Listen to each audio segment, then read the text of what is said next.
안녕하세요. 김은정입니다. 지난 한 주 동안 전체 휴강이었죠. 그 덕분에 조금은 여유로웠나요? 사실 이 휴강이 끝나면 대면 수업을 꼭 할 수 있을 거라고 기대했었어요. 그런데 우리의 대면 수업이 언제 진행이 될지 지금 현재는 예측이 조금 어려울 것 같아요. 그럼 우리 지금부터는 온라인으로 수업을 하더라도 조금 더 적극적으로 나에게 도움이 될 수 있는 부분은 어떤 부분인지 고민해 가면서 수업에 임해 볼 수 있도록 하겠습니다. 지난 온라인 수업을 전제했던 것을 수업 정리 한번 해보겠습니다. 가계경제학은 소득과 지출이 발생이 되는 시점부터 꼭 필요한 교육이라고 이야기했습니다. 우리가 직접적인 소비 활동을 하게 되는 시기가 용돈을 받게 되는 시점부터입니다. 혹시 우리 학생들은 언제부터 용돈 받았어요? 저는 초등학생인 저희 자녀에게 용돈을 주기 시작합니다. 하지만 우리는 안타깝게도 이 용돈을 받는 이 시점부터 경제 교육을 받아야 하는데 그 경제 교육을 받아본 적이 없습니다. 대학을 진학하기 위해서 무슨 공부했습니까? 입시 공부. 그렇죠. 취업을 하기 위해서 우리는 취업 준비를 위한 직무 교육이나 혹은 훈련이 주 교육이 되게 됩니다. 모든 사람들은 경제활동을 하게 되는데 그를 통해서 소득도 발생이 되고 소득의 일부를 우리가 저축과 투자를 하게 되면서 소비와 지출로 사용이 되게 되지요. 모두가 하는 행동이지만 하는 방식에 따라서 다르고 그 방식으로 인해서 누군가는 부자가 누군가는 삶에서 돈의 부족으로 허덕이면서 살아가게 됩니다.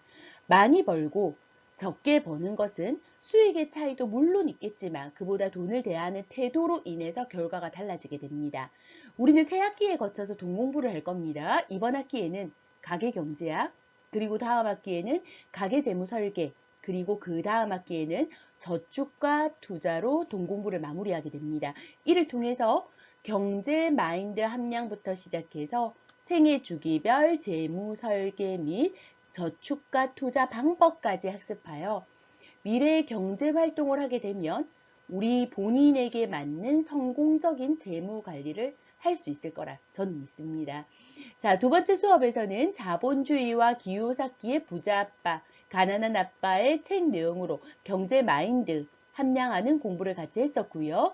세 번째 수업에서는 경제체조로서의 가계에 대해서 학습하면서 가족 구성원의 욕구를 만족시키는 경제활동을 해야 한다. 라고 이야기를 했었습니다. 그래서 우리는 가족 구성원들의 욕구를 알아보는 과제까지도 수행을 했었죠. 이 과제를 수행한 내용들을 제가 쭉 살펴봤습니다. 살펴보면서 조금 안타까웠던 것을 이야기를 하면 우리 학생들의 욕구에는 옷을 구매하는 게 있고 우리 학생들의 욕구에는 휴대폰을 구매하는 게 있었습니다. 그런데 부모님의 욕구에도 물론 개인적인 물품을 구매하는 것이 욕구 목록으로 올라온 가구도 있었지만 그것이 아니라 내 자녀가 잘 되기를 바랍니다. 주택을 구매하기 원합니다. 이사를 가기를 원합니다. 사실 이사라고 하는 항목은 부모님의 가족 구성원, 그러니 부모님의 욕구가 되기도 하지만 우리 가족을 위한 것이 이사일 수 있습니다. 조금 더 심층적으로 살펴보게 되면 부모님 안에서도 그 어머니 마음, 아버님 마음 안에서도 본인의 개인적인 욕구가 있지 않았을까라는 것을 우리는 고민해 봐야 합니다. 자, 네 번째 수업과 다섯 번째 수업에서는 우리 가계 경제 구조에서 소득과 지출을 학습했습니다. 자, 이번 주에서는요, 가계 경제 구조 중에서 자산에 관해서 우리는 학습하겠습니다. 이 학습 목표 한번 살펴볼게요. 자산에 대해서 가계 자산의 개념을 이해하고요. 가계 자산의 구조를 파악할 수 있게 됩니다. 두 번째 학습 목표 다 같이 한번 읽어볼까요? 시작! 우리나라 가계의 자산 구조의 특성을 이해하게 된다입니다. 우리 이 시간을 통해서 가계 자산에 대해서 한번 살펴보는 시간을 갖도록 하겠습니다. 자산 하면 떠오르는 게 있나요? 자신의 생각을 열기 위해서 상황을 한번 설정해 보겠게요. 자, 졸업하고 우리 학생들이 직장 생활을 시작했습니다. 그리고 결혼도 했습니다. 벌써 결혼 10년 차가 되었습니다. 가족 구성원은 부부와 자녀, 그리고 혹은 부모님과 함께 3대가 거주하고 있을 수도 있겠지요. 자, 본인이 결혼 10년 차의 모습을 그려보고 가계의 자산이라고 하면 뭐가 있을 것 같나요? 잠시 생각해 볼게요. 우리 가계의 자산. 아마 우리 학생들이 생각하기에 크게 떠오르는 것이 아마도 집, 자동차, 골프채, 명품 가방, 보석, 예적금, 주식 이런 것들이 떠오르지 않았을까라는 것을 생각해 봅니다. 자, 자산이라고 했을 때 머릿속으로 떠올린 게 있다면 자산은 이런 걸 거야 라는 본인만의 정의가 있었겠죠. 그럼 자산의 개념을 잘 정리했는지 한번 살펴보겠습니다. 자, 가계의 자산은 부를 형성하는 데 기여를 해야 합니다. 자동차는 그럼 자산이 맞나요? 자원의 총량이라는 개념에서 보면 자산이 맞습니다. 그러나 자동차를 부를 창출하는 게 맞다? 부를 창출하는 것과 상관이 없다? 라고 하면 자산이라고 하기는 어렵겠죠. 자, 부의 총량의 개념에서 자동차가 자산의 개념이라고 볼 수는 있지만 자동차 구매 이후부터 감가상각으로 인해서 자산의 가치가 점점 줄어들게 됩니다. 자, 부자 아빠, 가난한 아빠의 기후삭기와 자산관리사 유수진의 이야기를 참고하면 자동차는 자산이 아니라고 하지요. 자동차의 용도가 여가생활, 출퇴근용이라고 하면 이는 부를 창출하는 것이 아니라 자동차를 구입함으로써 세금 내야 하고요. 보험 가입해야 됩니다. 유지 관리비 매달 지출되는 비용이 생각보다 많습니다. 지난 수업의 가계 동량 조사 지출 부분을 살펴봤을 때 우리는 알 수 있었죠. 소득 분위에 따라서 교통비 사용 금액의 차이가 많았고요. 소득 분위가 높은 사람인 경우에는 교통비 안에서 자동차 구매 금액이 있었습니다. 그런데 이것은 소득 부분에서가 아닌 지출 부분의 금액이 많아지더라. 그러면 과연 자동차는 자산이라고 할 수 있을까? 라고 고민해 봐야 합니다. 자동차가 자산이 되기 위해서는 수익을 창출하는 데 사용이 되어야 됩니다. 자, 거주 목적의 주택, 아파트, 부동산을 구매했습니다. 자산이 맞습니까? 네, 자산이 맞지요. 이 역시도 자산의 가치는 달라지게 됩니다. 우리 모두 거주라는 것을 합니다. 그리고 대다수 사람들은 거주를 위해서 내 집 마련을 하고 노력을 하고 있습니다. 모두가 집에 산다는 겁니다. 내가 살고 있는 집, 자산이 시간의 흐름에 따라 가치도 오르고 내리기도 하고 유지도 합니다. 우리는 과연 자산을 어떻게 하는 것이 좋을까요? 자산의 가치를 높이는 방법을 고민해 봐야 되겠지요. 돈 공부는 하면 할수록 같은 일을 생산적으로 하게 되는 꼭 필요한 공부입니다. 비록 온라인 수업이지만 힘내서 같이 기본기를 다져볼 수 있도록 가계의 자산이 늘어나기 위해서는 저축을 해야 합니다. 자, 가계경제학에서 말하는 저축의 개념, 은행의 예적금, 입출금 등의 특정 상품을 말하는 것이 아닙니다. 가계의 소득이 발생이 되고 소비로 사용이 되고 남은 부분을 지칭하는 개념입니다. 어떤 방식으로 저축과 투자를 하는지에 따라서 수익이 달라지겠죠.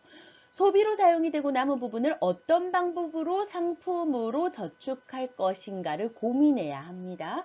자, 가계 자산의 축적을 가능하게 하는 경제적인 행위인 저축. 그 상품에는 예금, 적금, CMA, 보험, 연금, 펀드, 주식, 부동산, 달러, 금 등 본인에게 맞는 적합한 방법을 찾아야 합니다. 올바른 저축을 위해서 본인의 저축 및 투자 성향과 관련된 금융상품 경제 공부를 꾸준히 해야지만 본인에게 맞는 저축을 찾아낼 수 있게 되죠. 자, 2019년 가계금융복지조사 결과 발표가 났죠. 관련된 뉴스를 보고 자신에 대한 이야기를 조금 들어가 보겠습니다. 우리나라 가구 소득 가운데 실제로 쓸 수 있는 돈보다 빚의 증가 속도가 더 빠른 것으로 나타났습니다. 또 국민 절반 이상은 노후 준비가 미흡하다고 답했습니다. 이지선 기자입니다. 통계청이 전국 2만 가구를 대상으로 실시한 가계금융복지조사 결과 지난 3월 말 기준으로 우리나라 가구의 연간 처분 가능 소득은 4,729만 원으로 나타났습니다. 1년 전보다 1.2% 느는 데 그쳤습니다. 반면 가구당 부채는 평균 7,910만 원으로 1년 전보다 3.2% 늘었습니다. 쓸 수 있는 돈보다 대출의 증가 속도가 훨씬 빠른 겁니다. 연령대별로는 40대가 진 빚이 평균 1억 689만 원으로 가장 많았지만 대출의 증가폭으로 보면 30세 미만에서 1년 전보다 무려 23.4%나 빚이 늘었습니다. 통계청은 30세 미만에서 주택 구입이나 전세를 얻기 위한 대출 비중이 크게 늘었다고 설명했습니다. 30세 미만의 부채 증가는 역시 자산 증가와 맞물리는 현상입니다. 자산 취득이 예년에 비해서 자가 및 전세 비중이 약 9.3%포인트 증가했습니다. 또 우리나라 국민 절반 이상이 노후 준비가 미흡하다고 답한 것으로 나타났습니다. 노후를 위한 준비가 잘 되어 있지 않다고 답한 가구가 40%, 전혀 안 되어 있다고 답한 가구도 16%에 달했습니다. 반대로 노후 준비가 잘 돼 있다고 답한 가구는 8.6%에 불과했습니다. 실제로 가구주가 은퇴한 집에서 생활비가 여유 있다고 답한 비율은 10%였고 부족하거나 매우 부족한 집은 60%였습니다. MBC 뉴스 이지선입니다. 잘 봤나요? 우리는 지난 2주간의 소득과 지출에 대한 이야기를 했습니다. 이 뉴스 보면서 소득 부분에 대한 이야기가 잘 들렸을 거라고 기대합니다. 소득보다 빚의 속도가 빠르고 30대 미만의 대출의 증가폭이 크다고 발표됐습니다. 이는 주택 구입에 사용이 되고 그런데 이 빚이 자산을 증가하는 것이 되기도 합니다. 우리나라 가구 소득 가운데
(2019년) 가계금융복지조사를 결과를 바탕으로 자산의 개념을 정리를 해보겠습니다. 자산은 부채를 포함한 금액입니다.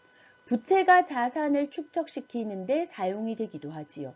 앞에서 30대가 부채 비율이 높아진다라는 기사와도 연결이 되지요. 자, 예를 들어서 2층 주택을 한번 구매해 보겠습니다. 2층은 내가 거주하고 1층은 전월세로 세입자를 드리겠습니다. 주택 가격은 5억이나 현재 내가 보유한 금액은 4억밖에 없습니다. 1억을 마련하기 위한 방법으로 대출을 받을 수도 있고 1억 보증금 월세 20만 원으로 전월세를 드리기로 했습니다. 자, 그래서 세입자가 들어왔습니다. 이 주택 누구 것입니까?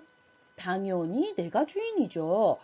그럼 세입자가 임대기간이 끝나고 이사를 나가게 되면 1억은 돌려줘야겠지요. 그래서 1억은 임대보증금으로 부채로 잡히게 됩니다. 2층 주택에 관련된 총 자산은 5억이고 부채가 1억이 있기 때문에 순자산은 4억이 됩니다. 자산의 개념에서는 5억이다 라고 기억을 해주시면 돼요. 자, 이 5억이 때에 따라서는 자산의 가치가 향상이 되게 되면 6억이 되기도 하고요. 6억이 되었을 때도 우리는 임대보증금은 1억만 돌려주면 되기 때문에 순자산의 가치가 늘어나기도 한다라고 한눈에 정리된 표를 함께 볼게요. 순자산은 자산에서 부채를 뺀 금액입니다. 2019년은 2018년에 비해 순자산이 2.7% 증가했으나 부채는 3.2% 증가한 것으로 부채의 속도가 더 빨라지고 있다라는 것을 알 수 있어요. 여기서 의문을 하나 가져야 되겠죠. 부채가 왜 증가했을까? 부채는 자산 안에 포함이 되고 자산은 부를 증식하기 위해서 축적하는 자원의 총량이라고 했습니다. 부채가 만약에 자산을 증식하기 위해서 사용이 된 것이라면 가계 경제에 도움이 되는 거죠. 하지만 소비를 목적으로, 지출을 목적으로 부채가 사용이 된다고 하면 이것은 부적절한 것입니다. 자, 이것을 알 수 있는 지표가 순자산인데 순자산의 비율이 증가하지 않은 것을 보면 지출로도 그리고 소비로도 일부 사용이 되고 자산 증식에도 일부 사용이 되어서 비율이 비슷하지 않을까라는 것을 우리는 예측해 볼 수 있겠죠. 앞에서 30대 이하의 대출이 늘었다라고 했어요. 그런데 전년도에 부동산 정책들이 많이 묵혔었죠. 만약에 부동산이 인상하게 된다면 순자산도 증가하는 것을 살펴볼 수 있지 않을까라는 것도 기대를 해볼 수 있어요. 우리 학생들은 미래에 본인의 자산이 어느 정도 있었으면 좋겠는지, 자산을 어느 정도 갖고 싶은지 생각해 본 적 있습니까? 지금 한번 생각해 볼게요. 어느 정도의 자산이면 내가 원하는 미래의 삶을 영위할 수 있을까? 가계금융조사, 가계금융복지조사 결과를 바탕으로 그럼 우리 순자산 보유액 한번 살펴볼 수 있도록 할게요. 1억 미만이 32.1%, 1억에서 3억 미만이 31.2%로 63.2%가 3억 미만을 보유하고 있다고 확인이 되네요. 안타깝게 순자산이 마이너스도 3%나 됩니다. 반면 10억 이상의 순자산을 보유한 가구도 6.8%나 되네요. 자, 2018년 대비 2019년이 순자산을 10억 이상 보유한 가구가 0.5% 증가했고 1억 이하의 순자산을 보유한 가구도 0.2% 증가한 것을 보면 빈부의 격차가 점점 심해지고 있다는 것을 우리 예측해 볼 수 있습니다. 우리 학생들이 미래의 가구주가 되었을 때 자신의 가구는 어디에 분포되었으면 좋겠다라는 목표가 여기에서 설정됐으면 좋겠어요. 부자로 살고 싶다는 학생들이, 평범함을 꿈꾼다는 학생들이, 여러 가지 학생들의 이야기를 우리는 엿볼 수 있었어요. 본인이 생각하는 평범함이 어느 정도인가 한번 고민해보고 지금 현재 여기에서 보면 평균값이 3억 5천 281만 원, 중앙값은 2억, 이 정도의 목표를 설정할 수 있을까요? 하지만 우리가 2억을 순자산을 보유한다는 것, 그리고 3억 5천의 순자산을 보유한다는 것도 굉장히 쉽지만은 않을 거예요. 그러기 위해서 우리에게 필요한 것은 소비를 조절하는 능력과 알맞은 저축과 투자의 방법을 찾는 것이 필요할 거라고 생각합니다. 우리나라의 자산이 얼마나 평등하게 분포되어 있는지를, 소득에 따라서 순자산 보유액이 얼마나 다른지를 알아보기 위해서 소득 시간에서 지난주에 다루었던 소득의 분배를 다시 한번 살펴볼 수 있도록 하겠습니다. 소득 배분이 얼마나 평등한지를 알아보기 위한 방법으로 지난 시간에 로렌츠 곡선 그리고 지니계수 학습했던 거 기억나지요? 자, X축에는 소득 인원별 누적 비율, Y축에는 소득 금액 비율 기억납니까? 그렇게 해서 소득 인원과 소득 비율을 체크해서 로렌츠 곡선을 긋고 완전 균등선에 가까우면 평등, 그리고 불균등선에 가까우면 불평등에 가깝다라고 했습니다. 그런데 로렌츠 곡선만으로 확인하기 어렵기 때문에 면적을 계산해서 평등에 가까울수록 지니계수는 0, 불평등에 가까울수록 1로 학습했었습니다. 우리나라의 통계의 지니계수 추이 한번 살펴볼게요. 자, 지니계수 추이를 살펴보면 2011년도 처분 가능 소득 기준으로 살펴보면요. 0.388, 그런데 2018년도에 0.045, 처분 가능 소득 기준으로 봤을 때 굉장히 평등선에 가까워졌다라는 걸 우리는 살펴볼 수 있습니다. 그런데 시장소득으로 한번 볼까요? 시장소득으로 봤더니 0.418, 그리고 2018년도에는 0.402, 402.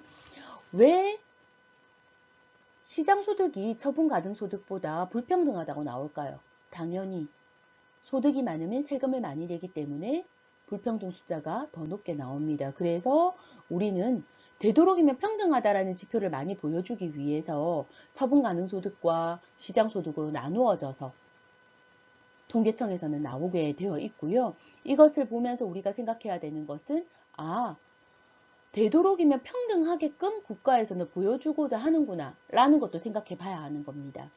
왜 그래야지만 정치가 잘 돌아가고 경제가 잘 운영이 된다는 것을 보여줄 수 있거든요. 그래서 우리는 두 가지 지표를 같이 꼭 살펴보면서 어느 것이 더 맞다, 합리적이다라는 것은 스스로의 기준에 따라서 살펴볼 필요가 있고요.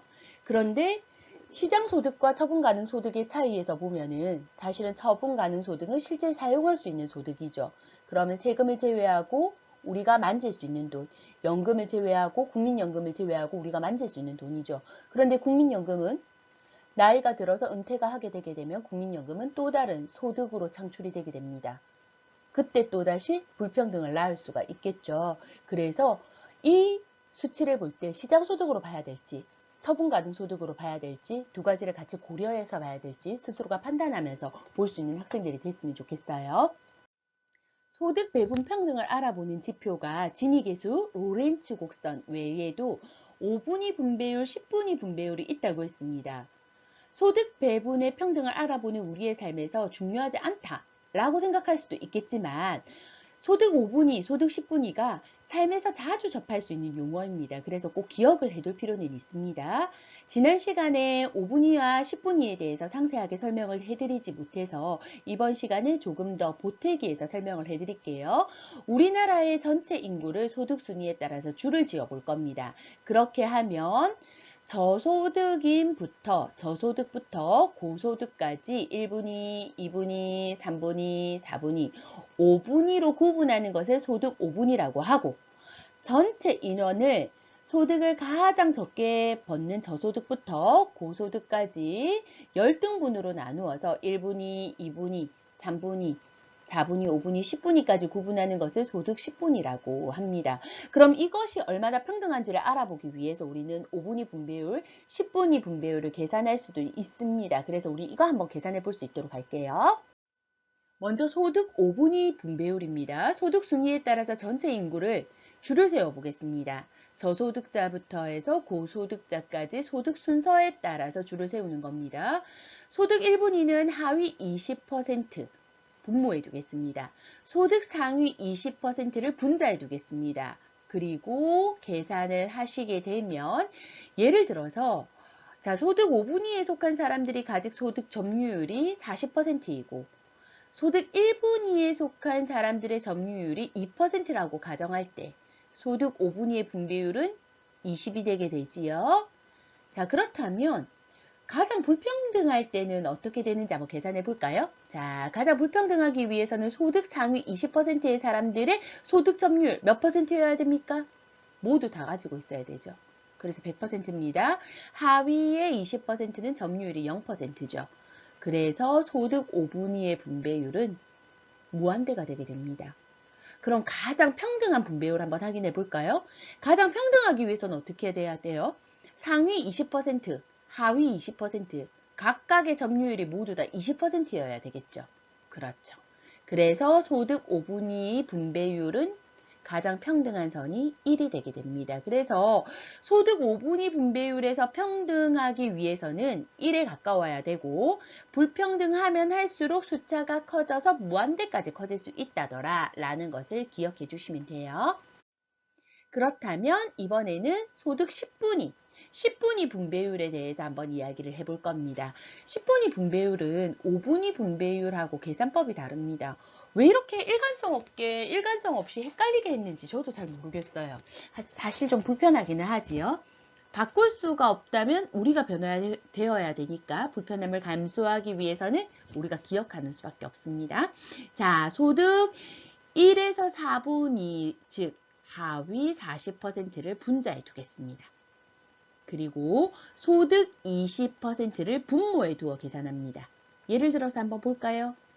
자, 소득 상위 20%에 속한 사람들이 가진 소득 점유율이 전체 40%고 하위 40%에 가진 속한 사람들의 점유율이 10%라고 가정할 때 소득 10분위 분배율은 0.25가 됩니다.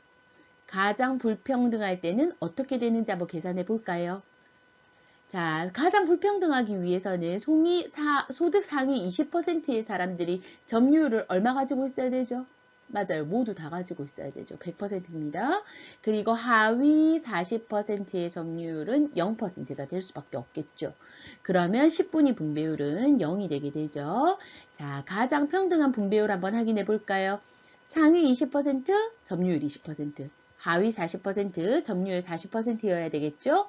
그럼 소득 10분위 분배율은 2가 되게 됩니다. 그래서 소득 10분위 분배율은 0과 2 사이의 수로 분배율을 확인할 수 있었고요. 평등에 가까울수록 2에 가깝습니다.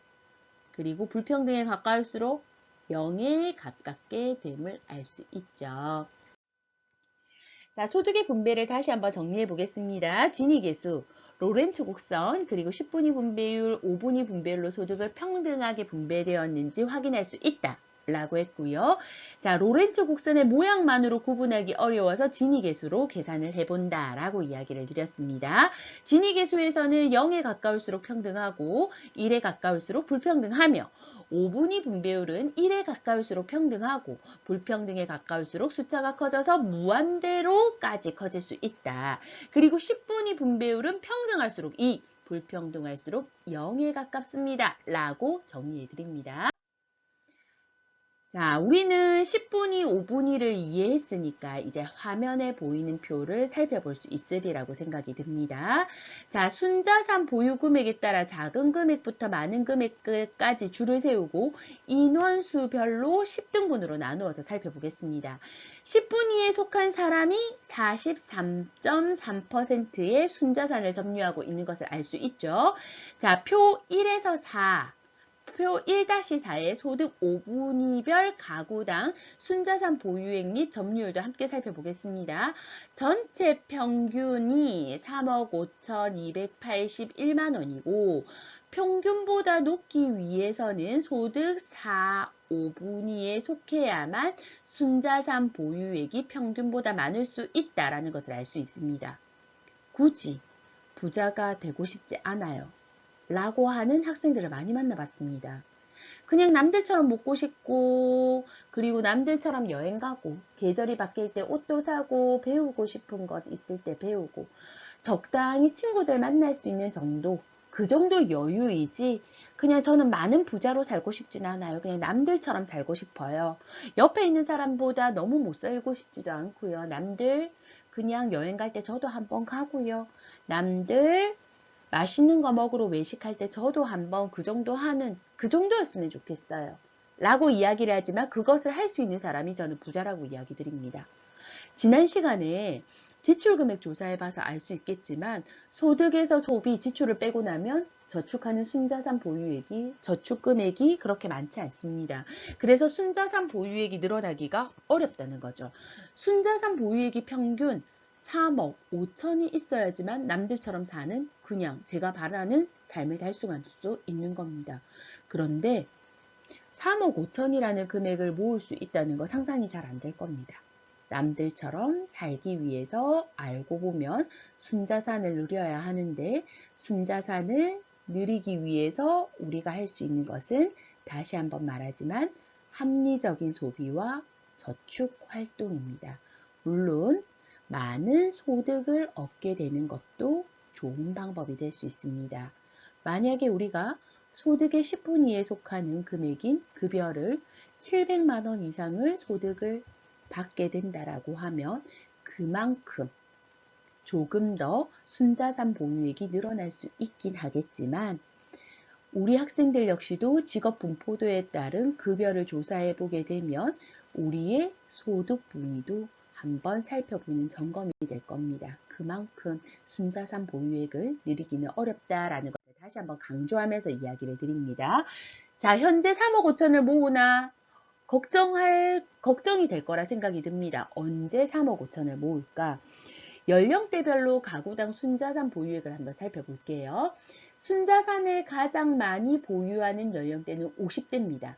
우리 학생들과 가장 가까운 연령대부터 살펴보면 2019년 기준으로 30대 미만은 7,796만 원, 30대는 2억 3,723만 원, 30대 미만에서 30대 사이의 구간이 가장 순자산이 많이 늘어나는 시점이지요. 이때는 사실 가구주가 되었을 때 자녀가 출산이 되기 전부터 자녀가 저학년일 때 지금 현재 비용이 소비가 많이 늘어나지 않는 시점이라고 보시면 돼요. 결국 소비를 줄여서 순자산을 늘렸다라고 생각하시면 돼요. 그래서 우리는 소비를 줄이는 게 굉장히 중요하다라는 것을 여기서 다시 한번 기억을 상기시켜야 됩니다.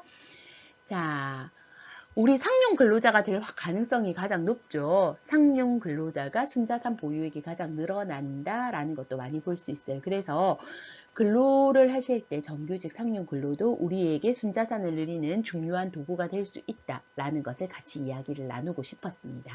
자산을 보유하는 게 그만큼 어렵다라고 여러 차례 이야기를 드렸고요. 그렇다면 이러한 자산은 어떠한 구조로 우리가 보유할 수 있는지에 대한 이야기를 한번 나눠볼까 합니다. 자산에는 부채가 포함이 된다고 했고요. 이 부채를 제외한 금액이 순자산이라고 이야기를 나눴습니다. 다음 주에 부채에 대해서 조금 더 깊이 있게 나눌 때 부채 구조에 대해서는 조금 더 이야기를 나눌 거고요. 오늘은 자산이 어떤 유형으로 이루어질 수 있는지에 대한 부분만 조금 더 다루어 볼게요. 자, 똑같이 가계에 자산이 1억이 있습니다. 그런데 A 가계는 부동산으로 1억을 가지고 있고요. B 가게는 주식으로 1억을 가지고 있습니다. 그런데 C 가게는 부동산으로 7천만 원, 그리고 주식으로 3천만 원을 가지고 있습니다. 이처럼 자산의 구조는 가게마다 다를 수 있다라는 것을 우리는 여기서 예측해 볼 수가 있겠죠. 자, 자산의 구조는 금융자산과 실물자산으로 나누어질 수 있습니다. 금융자산은 우리 학생들이 생각하는 저축 맞습니다. 그리고 전월세 보증금도 금융자산에 해당이 됩니다. 왜? 바로 돈으로 환산하기 쉬운 거다라고 생각하시면 되고요. 실물자산은 부동산, 기타, 거주주택을 제외하고 예를 들어서 현금으로 빨리 돌릴 수 없는 부분을 실물자산이라고 이야기를 합니다. 자, 금융자산에 대해서 다시 이야기를 드리게 되면 저축액 같은 경우에는 우리가 은행의 예적금도 포함이 될 수 있지만 주식 펀드처럼 빠르게 현금으로 돌릴 수 있는 부분도 역시 금융자산에 해당이 된다라고 같이 공유를 하고 넘어가 보겠습니다. 자산을 늘리기 위해서 저축을 한다라고 했습니다. 우리 학생들은 왜 저축을 하는 것 같습니까? 저축을 하는 입장이 두 가지 입장으로 나뉘어져 있습니다. 그 입장 차이 한번 살펴볼게요. 과거에 저축 행위를 두 가지 관점으로 각자의 경제학자들이 이야기했습니다.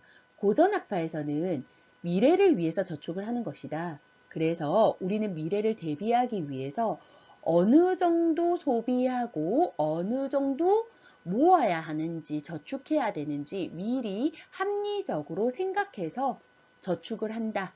이것은 미래를 위한 계획적인 행동이다. 고전학파에서 이야기했고요. 케인츠 학파에서는 다르게 이야기했습니다. 우리는 지금 현재의 삶이 더 중요하다. 그래서 현재의 소비를 위해서 쓰고 남는 게 있다. 그 남는 것을 저축하는 것이다 라고 이야기합니다. 이것은 그 당시의 시대의 상황에 따라서 경제 상황에 따라서 각자의 경제 이론이 나온다라고 이야기를 드리고요. 이 부분에 대한 상세한 이야기는 가계 재무 설계 시간에 돈의 역사를 이야기하면서 조금 더 깊이 있게 다루어 볼까 합니다. 자, 본인의 저축 성향을 한번 알아볼 수 있도록 하겠습니다. 저축 성향을 알아보기 위한 방법이 평균 저축 성향과 한계 저축 성향 두 가지로 저축 성향을 살펴볼 수 있게 됩니다. 우리는 가처분 소득 학습했습니다. 급여를 받았을 때 급여 명세서에 있는 세금, 국민연금 모두 다 제하고 나서 내 통장에 들어오는 돈, 이것을 우리는 가처분 소득이라고 이야기했고요. 가처분 소득에서 소비 부분 다 빼고 남는 저축할 수 있는 금액, 그러니 소비를 빼고 남는 금액을 저축이라고 하지요. 이 저축이 차지하는 비율을 흑자율, 평균 저축 성향이다 라고 이야기를 하고요. 가처분 소득이 매달 동일하게 받는 건 아니지 않습니까? 갑자기 우리가 보너스를 받았습니다. 혹은 갑자기 급여가 인상되었습니다. 이때 어느 정도 더 저축할 수 있느냐가 한계 저축 성향이다 라는 겁니다. 이를 통해서 한번 살펴볼게요. 자, 평균 저축 성향 먼저 살펴보겠습니다. 나는 가처분 소득 200만 원 받습니다. 이 말은 내 통장에 급여로 200만 원 들어옵니다 라는 이야기죠. 200만 원 중에서 저는요 150만 원 사용하고요 50만 원을 저축하고 있습니다. 그렇다면 나의 평균 저축 성향은 어떻게 됩니까? 계산해 볼까요? 가처분 소득 분모에 200만 원 넣습니다. 분자에 50만 원 넣습니다. 그래서 곱하기 100을 합니다. 그렇게 되면 25% 나오게 되지요. 그래서 이것은 나의 평균 저축 성향은 25%가 됩니다. 라는 것이 결과론적으로 알 수 있습니다. 그렇다면 한계 저축 성향은 어떻게 계산하느냐 한번 보겠습니다. 앞에서 200만 원을 받던 이 급여 대상자가 매달 저축 얼마 했었죠? 50만 원씩 했습니다. 그런데 이번에 급여가 인상되어서 230만 원을 받게 됐습니다. 급여가 인상이 됐으니 기존에 사고 싶었던 액세서리도 좀 사고 친구와의 여행도 좀 다니고 하지만 남는 금액을 수익 저축으로 조금 더 늘렸습니다. 그래서 저축 금액은 50만 원에서 60만 원으로 늘었습니다. 한번 계산해 볼까요? 가처분 소득 증가분 얼마입니까? 30만 원입니다. 잘했어요. 그리고 저축 증가분 50만 원에서 10만 원 늘었습니다. 그럼 얼마? 저축 증가분 10만 원입니다. 그래서 곱하기 100을 하게 되면 한계 저축 성향은 33.3333%가 나온다더라. 그럼 여기서 질문해 볼게요. 한계 저축 성향은 몇 퍼센트가 나오면 가장 저축을 잘하고 있는 것일까요? 이것은 질문입니다. 본인의 성향에 따라서 투자해야 되는 방향성이 조금 다릅니다. 표 2-10에 한번 살펴볼까 합니다. 금융자산에 투자 시에 우선 고려사항에 대한 비율. 현재 2019년도 기준으로 한번 살펴보게 되면요.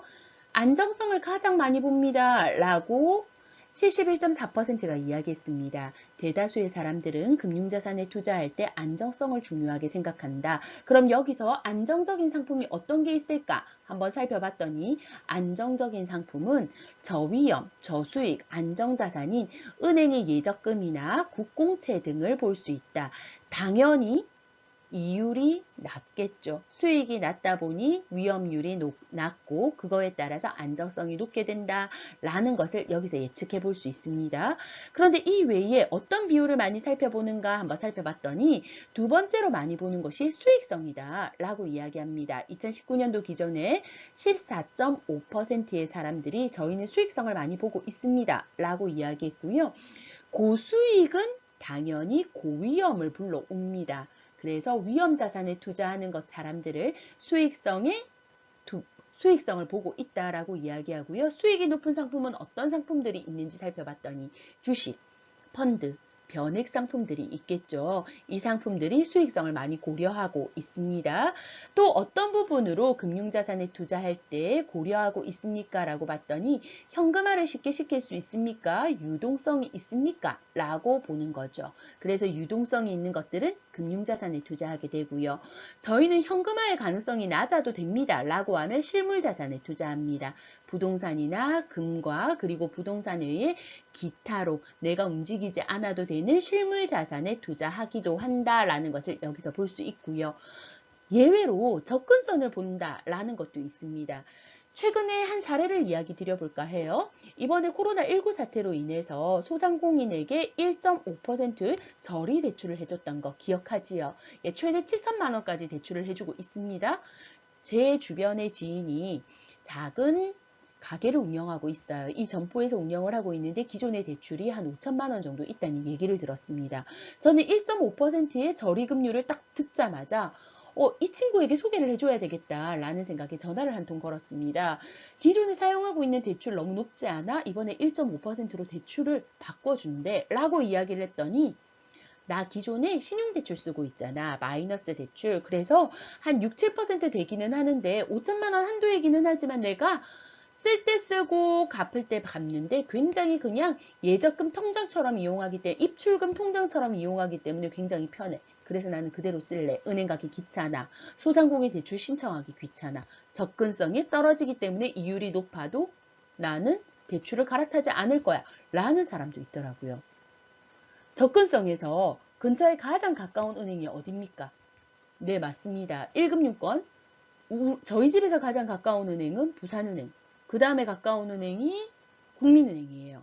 그런데 조금 가기는 멀지만 그래도 갈 수 있는 은행들을 조금 살펴보게 되면 새마을금고, 우체국 그 다음으로 찾아볼 수 있게 되고요. 조금 더 멀어요. 그리고 더 찾기 힘들어요. 그런 은행들을 살펴보면 금융권이긴 하나 증권회사 찾아볼 수 있게 되죠. 자, 어떻겠습니까? 점점 찾기 어려울수록 접근성이 멀수록 은행에서 주는, 금융기관에서 주는 이율은 높을 수 있다. 그렇지만 나는 가까운 게 중요하다. 라는 사람들도 2019년도 기준에서 7.1%나 되더라. 라는 것을 여기서 살펴볼 수 있습니다. 우리는 오늘 자산에 대한 이야기를 나누어 봤습니다. 혹시 이 수업이 끝났을 때쯤 나는 미래에 어느 정도 자산 가치를 형성했으면 좋겠어. 그리고 그 자산 가치를 형성하기 위해서 소비는 이 정도 할래. 라는 생각을 해봤습니까? 우리가 지금 소득과 소비와 자산에 대한 이야기를 쭉 나누었기 때문에 내 소득이 이 정도 됐을 때 나는 소비를 이 정도 하고 그리고 자산 가치를 이 정도 만들어낼 수 있을 거야 라는 것을 예측해봤으면 좋겠어요. 자산을 늘리는 방법에 대한 저축, 투자를 나의 성향에 맞추어서 잘 선택해야 하겠지만 저축과 투자 같은 경우에는 내가 원하는 상품에 대해서 충분히 공부를 했을 때 적극적인 투자, 적극적인 저축이 가능할 것이라는 판단이 들게 됩니다. 최근 코로나19 사태로 인해서 우리 학생들도 많이 힘들죠. 학교에 오지 못하고 온라인으로 수업하고요. 저 역시도 온라인으로 수업하는 것보다 면대면 수업이 하고 싶습니다. 면대면 수업으로 인해서 줄 수 있는 것, 모르는 것을 바로 듣고 거기에 대해서 조금 더 피드백 해주고 싶은 마음도 크고요. 코로나19 사태의 위기라고 이야기합니다. 특히 경제 위기라고 이야기합니다. 저는 이 경제 위기가 우리 학생들이 차후에 취업을 할 때 취업난으로 연결되지 않을까 굉장히 걱정이 많이 됩니다. 이 경제 위기가 빨리 해결됐으면 좋겠고요. 알고 있죠? 위기 속에서는 꼭 기회가 있다는 것. 이 기회는 준비된 자만이 잡을 수 있습니다. 혹시나 저랑 수업한 친구들 중에서 저축과 투자나 가계경제학 수업을 듣기 전에 가계재무설계나 저축과 투자를 듣고 지금 가계경제학 수업을 듣는 친구들도 있어요. 제가 지난 수업에서 그런 얘기 했을 겁니다. 곧 다시 경제위기가 올 거라고. 그런데 저는 코로나19 때문에 이렇게 빨리 올 줄은 몰랐어요. 하지만 이 위기 속에서 준비된 자는 기회를 잡을 수 있다고. 종잣돈 마련이 때에 따라서는 기회를 잡을 수 있게 됩니다. 최근에 3월 중순쯤에 코스피가 1400까지 떨어졌던 거 기억합니까?